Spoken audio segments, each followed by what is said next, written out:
Naam, klabu ya Young African wapo kwenye balaa zito la kutaka kumrudisha kocha Fadlu Davis nchini Tanzania. Tunakumbuka kwamba Young African inaendelea na harakati za kutafuta kocha mkuu mpya, huku jina la Fadlu Davis likiendelea kupewa nafasi kubwa ndani ya klabu hiyo. Na tunakumbuka Young African tayari waliachana na kocha wao Pedro Gonçalves. Hivyo basi wapo kwenye harakati za kutafuta kocha mkuu mpya, lakini kocha Fadlu Davis ndiye anayepewa kipaumbele ndani ya klabu hiyo. Je, Young African wamefanya hivi kwa sababu gani? Yote tunaenda kutazama hapa Tubone Media, lakini pia nikukumbushe tu, hii ni Tubone Media na mimi ni Tubone.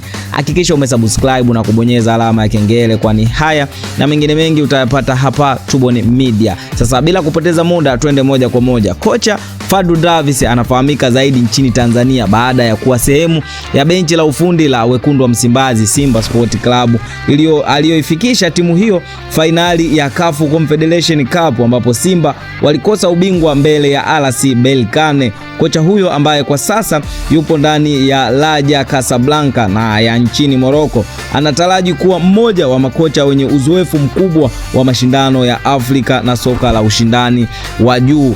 Yanga inaeleza kutafuta kocha mwenye uwezo wa kuendeleza ushindani wa timu hiyo ndani ya ligi pamoja na michuano ya kimataifa. Hapa tunazungumzia ligi ya mabingwa barani Afrika, jambo ambalo limefanya jina la kocha Fadlu Davis kuingia kwenye mjadala mkubwa kwa mashabiki wa soka, na klabu ya Young African wapo kiukaribu sana kwa ajili ya kumrudisha na kuinasa saini ya kocha Fadlu Davis ambaye kwa saizi ni kocha wa timu ya Raja Casablanca kule nchini Morocco, lakini pia Young African wapo kwenye mazungumzo kuhakikisha kocha huyo anatua kwenye viunga hivi vya Young African. Na tukumbuke kwamba hakuna taarifa rasmi kutoka Yanga kuhusiana na kukamilisha kwa mazungumzo hayo, lakini tetesi za kocha Fadlu Davis kutua Jangwani zinaendelea kushika kasi. Sasa je, kocha Fadlu Davis ataweza kutua Jangwani, na je klabu ya Young African wataweza kufikia tamati ya mazungumzo na kocha Fadlu Davis?